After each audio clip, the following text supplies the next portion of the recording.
न 1879 मा त्यो घटनाहरू घट्थ्यो, न अहिले बिस्कुटमा सुगर फ्री, चकलेटमा सुगर फ्री, मिठाईमा सुगर फ्री भन्ने आइटमहरू आएको हुन्थ्यो। यो 1879 को एउटा घटना हो जुन कि जोन्स हॉपकिन युनिभर्सिटीमा भएको थियो। ठीक छ, र कसले गरेको थियो?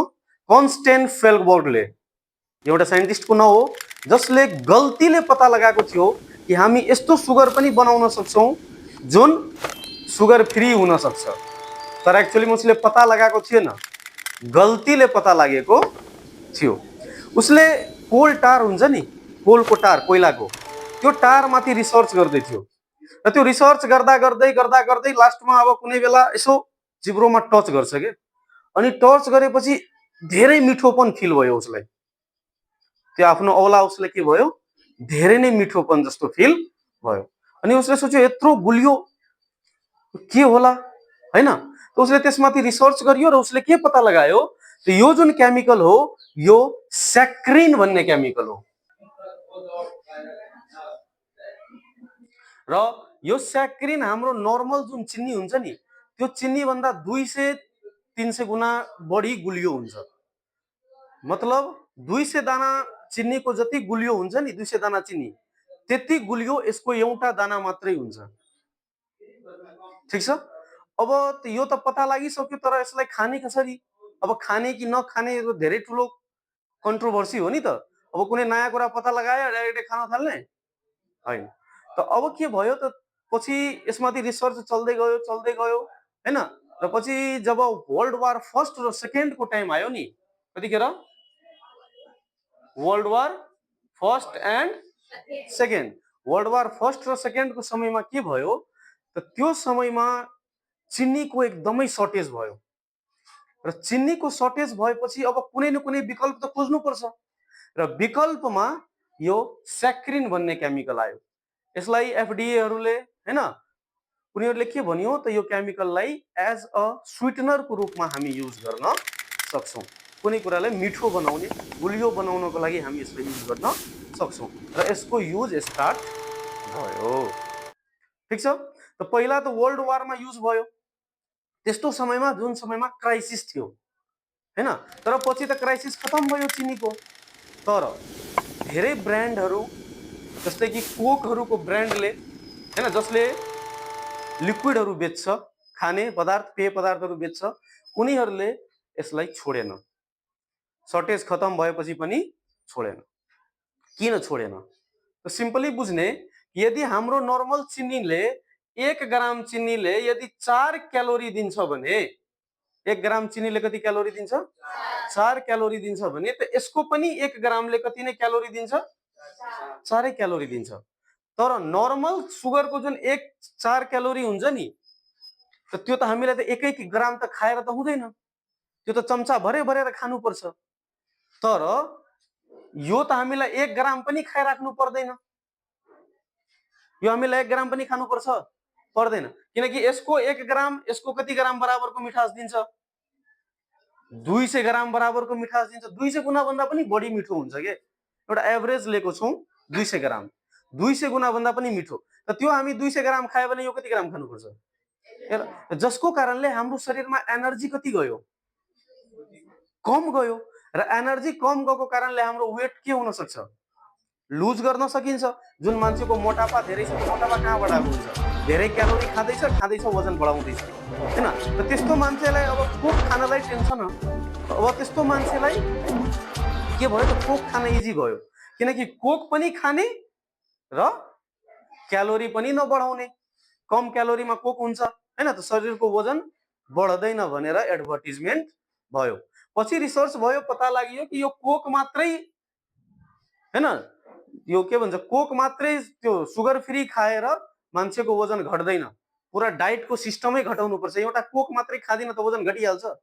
अरु चाहिँ हामी विभिन्न प्रकारको खानाहरू खान्छौँ, त्यसलाई पनि त सिस्टमेटिक बनाउनु पर्छ नि। हो, त यो कुरा पछि फाइन्ड आउट भयो। तर त्यो टाइममा के भनेर मार्केटिङ भयो यसको, कि यो चाहिँ वेट कम गर्छ। ठीक छ, अब यो भइसकेपछि अब यो चल्दैछ हैन। त अब कुनै पनि नयाँ कुरा जब मार्केटमा आउँछ त त्यसमा कन्ट्रोभर्सी हुन्छ, हैन, त्यसको बारेमा गलत कुराहरू पनि पत्ता लाग्छ। त केही दिनपछि यो स्याक्रानिन खाएपछि मान्छेहरूले के पत्ता लगायो, यो स्याक्रानिन खाइसकेपछि मान्छेलाई अहिले खाने बेलामा ठिक छ, खाइसकेपछि बिटर टेस्ट आउँछ। बिटर भनेको तितोपन, हैन, एउटा त त्यो। अर्को, तिमीहरूले पनि रेडबुलहरू खाएको होला भने गेस गरेको होला, जब रेडबुल हामी खाइसक्छौँ त पछि फिल हुन्छ कि कस्तो लोहा तोहा चाटेको छु जस्तो फिल हुन्छ, त्यस्तो फिल हुन्छ नि। त त्यसलाई भन्छ आफ्टर मेटालिक टेस्ट। त्यसलाई के भन्छ? After metallic taste. मतलब कुनै कुरा खाइसके त्यसपछि के को टेस्ट आइरहेछ? मेटलको, मेटल जस्तो टेस्ट आइरहेछ। त हाम्रो जुन रेडबुलहरू हुन्छ, यो स्टिङहरू हुन्छ, यिनीहरूमा यही सुगर फ्री चिनी हालेको हुन्छ, जुन हामी खाइसकेपछि पछि हामीलाई मेटालिक टेस्ट जस्तो फिल हुन्छ। ठिक छ। अब यसमा यो दुईटा समस्या आयो। यो दुईटा समस्याको कारणले के भन्यो त यो अहिले हाम्रो शरीरको लागि नराम्रो पनि हुन सक्छ। पछि यसमाथि 1970 मा 1970 मा एउटा रिसर्च भयो र यो रिसर्च गरियो, ऱ्याट हुन्छ नि मुसा, त्यो मुसामाथि यो एक्सपेरिमेन्ट भयो र मुसालाई के गरियो त आफ्नो डोज भन्दा बढी खुवाइयो के यही केमिकलहरू, सुगर फ्री चिनीहरू। ठिक छ। र यो जब आफ्नो डोज भन्दा बढी खुवाइयो भने त पराई गरेर मुसाहरूमा ब्लाडर क्यान्सर निस्कियो। Do you know about the bladder? Bladder जहाँ हाम्रो युरिन स्टोर हुन्छ, त्यसमा के निस्कियो? क्यान्सर। त अब ऱ्याट पनि एनिमलको ऱ्याट पनि एनिमल हो। अब उसमा जब असर परिरहेछ भने त हामी भित्र पनि असर पर्न सक्छ। त्यो कुरालाई ध्यानमा राख्दै पछि यो पनि मार्केटिङ भयो, मार्केटाइज भयो कि यदि हामी यस्तो सुगरहरू खायो भने हामीलाई पनि क्यान्सर हुन सक्छ। अब हुन सक्छ, यसलाई कम्प्लिटली भेरिफाई गर्न सकेको छैन, किनकि यो एक्सपेरिमेन्ट 1970 मा भएको थियो, अहिले 2026 हो, जम्मा 50 साल मात्रै बितेको छ, हैन। त कुनै पनि सामान लामो समयमा के असर देखाउँछ त्यसको लागि त लामो समय त बित्नु पर्यो नि। हामीलाई यो स्विटनर खाएको अहिले धेरै दिन भएकै छैन। जब हामी यसलाई लामो समयसम्म धेरै दिनसम्म खान्छौँ अनि नै हामीलाई फिल हुन्छ कि मतलब यो साँच्चीकैमा हाम्रो लागि राम्रो छ कि नराम्रो छ। अहिले त हामी त्यसलाई लङ टर्म युज गरेकै छैनौँ, स्टार्टै गरेका छौँ। 20-40 साल कुनै पनि कुरा रिसर्चको लागि त्यत्रो ठुलो कुरा समय त होइन।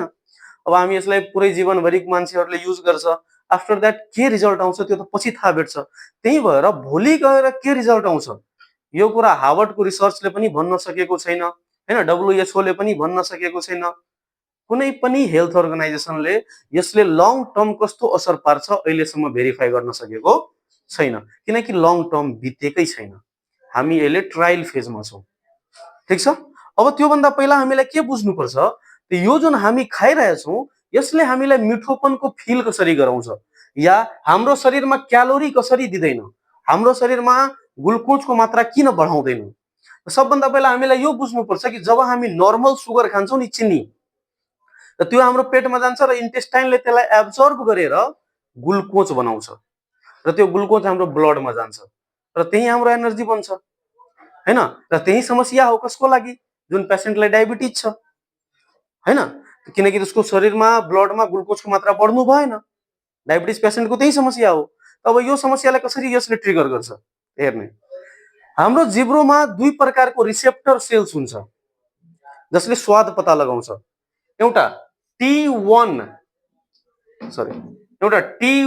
R2 र T1R3, यो दुई प्रकारको रिसेप्टर छ जसले हाम्रो जिब्रोमा मिठोपनको अनुभव गराउँछ। कुनै पनि मिठो कुरा खान्छौ नि त यही दुईटा रिसेप्टर सेलले पत्ता लगाउँछ कि मिठो कुरा आयो। ठिक छ। यो जुन केमिकल छ यसले हाम्रो जिब्रोमा जाने बित्तिकै त्यो सेललाई, त्यो रिसेप्टरलाई सिग्नल दिन्छ कि मिठोपन आयो।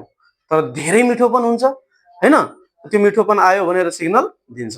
सिग्नल दिइसकेपछि अब त्यो त हामी त निल्छौँ त्यसलाई, हैन, पेटमा जान्छ। पेटमा गइसकेपछि यो यस्तो केमिकल हो जुन केमिकललाई हाम्रो पेटले पचाउनै सक्दैन। नर्मल चिनी गयो त पचायो, पचाएर ब्लडमा ग्लुकोज हाल्दियो, हैन। तर यो चिनी हामी खायो भने यो चिनीलाई पेटले पचाउनै, यो जस्तै खान्छौँ त्यस्तै निस्किन्छ। त्यही भएर यो चिनी त पचेन, अब जब कुनै कुरा पचेन त त्यो के क्यालोरी ल्याउँछ, त्यो त हामीलाई मिठको स्वाद हैन गुलियोपनको स्वाद बुझाइदियो, बाँकी के गरियो, शरीरबाट निस्किसक्यो, अरू केही पनि गर्यो त गरेन। त यो हाम्रो दिमागलाई बेवकुफ बनाउँछ कि तैँले के खाइस्, मिठो कुरा खाइस् हैन, तर एक्चुअलीमा मिठो केही पनि भित्र गएको छुँदैन। ठिक छ, यसलाई हाम्रो शरीरले एब्जर्बै गर्न सक्दैन, भित्र जान्छ अनि निस्किन्छ। र यति भइसकेपछि अब जे भए पनि हामी 30-40 साल त यसलाई युज गरे र यो 30-40 सालमा अरू पनि धेरै समस्याहरू पत्ता लागेको छ। अब केहरू पत्ता लाग्यो त्यो हेर्ने।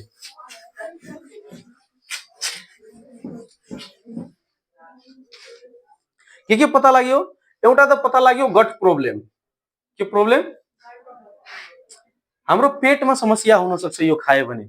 यसले गर्छ के त हाम्रो पेटमा जति पनि गुड ब्याक्टेरिया हुन्छ नि, जसले खाना पचाउन मद्दत गर्छ, त्यसलाई पराई गरेर मारिदिने काम गर्छ, जसको कारणले ग्यासको समस्या हैन, अन्य अरू समस्याहरू, खाना पच्नमा समस्याहरू हुन सक्छ के यो पत्ता लागिसक्यो कि यस्तो हुन्छ। अर्को, यदि हामी यो लिमिट भन्दा बढी खायो भने, यसको लिमिट तोकिदिएको छ र त्यो लिमिट कति हो? लेस देन 15 mg पर केजी पर डे। मतलब के? 15 mg भन्दा कम चिनी खानुपर्छ। यो खानुपर्छ कति दिनभित्र? एक दिनभित्र। प्रत्येक दिन यसलाई आफ्नो जति केजी छ त्यो केजीको इन्टु 15 mg, त्यो भन्दा बढी खानु हुँदैन। यदि त्यो खायो भने ओभरडोज हुन्छ र क्यान्सर हैन, हार्टको समस्या हैन, गटको पेटको समस्याहरू निम्त्याउन सक्छ।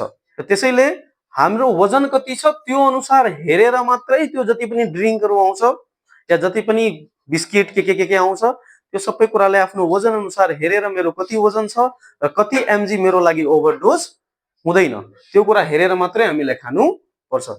एभरेज के हो? 15 mg पर केजी पर डे।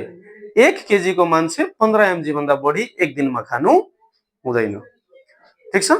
र अब सबभन्दा पहिला त सेक्रानिन भन्ने केमिकल पत्ता लागेको थियो, तर पछि साइन्सले सेक्रानिनको सट्टा अरू पनि धेरै अल्टरनेटिभहरू निकालिदियो जसलाई सुगर फ्री को रूपमा युज गर्न सकिन्छ, जसले हामीलाई मिठो स्वाद त दिन्छ तर पेटलाई ग्लुकोज या शरीरलाई ग्लुकोज दिँदैन। त्यसमा के थियो? एउटा थियो एस्पर्टेम, अर्को थियो स्टेभिया। यो केमिकलहरूको न हो हैन, कम्पाउन्डहरूको न हो जुन चाहिँ हामी युज गर्न सक्छौं एज अ सुगर फ्री आइटम्समा। ठीक छ। अर्को के थियो? सुक्रालोज। र यो जुन कम्पाउन्डहरू छ यो कम्पाउन्डहरू नर्मल चिनीको 200 गुणादेखि लिएर 1000 गुणासम्म बढी गुलियो हुन्छ। तर एउटा कुरा हामीले बुझ्नुपर्छ कि हामी जुन सानो सानो बच्चाहरू यसले कन्ज्युम गरिरहेछौं हैन, यो अहिले यसको लङ टर्म इफेक्ट हामीलाई पत्ता लागेको छैन। र अर्को एउटा कुरा अझै, हामीलाई यस्तो अर्ग्यानिक कुराहरूबाट नि एडिक्सन हुन्छ। यो कुरा पनि पत्ता लागेको छ कि जुन मान्छेले यस्तो स्वीटनरहरूको लगातार युज गर्छ त्यस्तो मान्छेहरूलाई यसको एडिक्सन हुन्छ। जस्तै मान्छेलाई दारूको गाजाको लत लाग्छ त्यस्तै मान्छेहरूलाई यो यो नन स्वीटनिङ जुन स्वीटनर्सहरू हुन्छ, नन क्यालोरी स्वीटनर्सहरू, यसको आदत लाग्न सक्छ। र यदि आदत लाग्यो भने त हामी हेरेको होला गाउँघरमा, केही भएन भने चल रेडबुल खान्छु हैन, केही भएन त्यो बच्चाहरू पैसा चुरेर जान्छ स्टिङ खान्छ। किन? त उसलाई एडिक्सन लागिसक्यो। योहरू नशा क्रिएट गर्छ हाम्रो दिमागभित्र। जति पनि नन क्यालोरी सुगरहरू छ यो सबले हाम्रो शरीरमा के गर्छ? नशा क्रिएट गर्छ र त्यो नशाको चक्करमा हामीलाई मन लाग्छ केही छैन भने एकपल्ट खाइदिउँ भनेर त्यस्तो फिल हुन्छ। त्यही भएर सकभर यसको आदत लाग्नुबाट बच्ने। ठीक छ ल।